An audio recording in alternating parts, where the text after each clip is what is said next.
With all schools being closed, every extracurricular activity being canceled, and almost 7 million people filing for unemployment, there's a lot of uncertainty.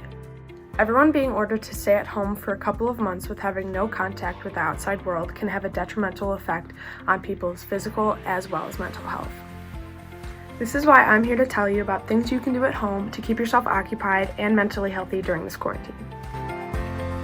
The first thing I would suggest is go outside.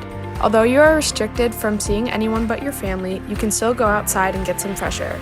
You can bike, rollerblade, scooter, run, or simply just take a walk. This will help you with your physical as well as mental health. The second thing I would suggest is to do an at-home project. This can range from rearranging your room to putting a new tile on your bathroom floor. Coming out of this quarantine with a new skill will make you feel very accomplished. Without a set plan every day, it is very easy to become off track. This is why writing every goal, no matter how big or how small, down on a Post-it note is a great idea to stay on top of things.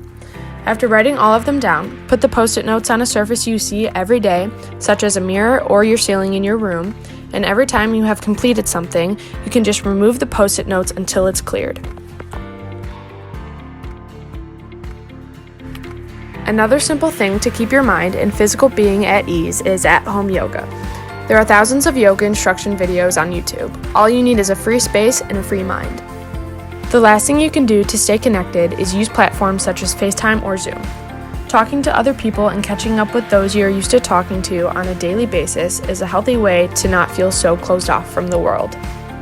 Although this isn't an ideal situation for anyone to be in right now, it is important to make the most of it. This quarantine can help you develop a new skill or even create self-motivation.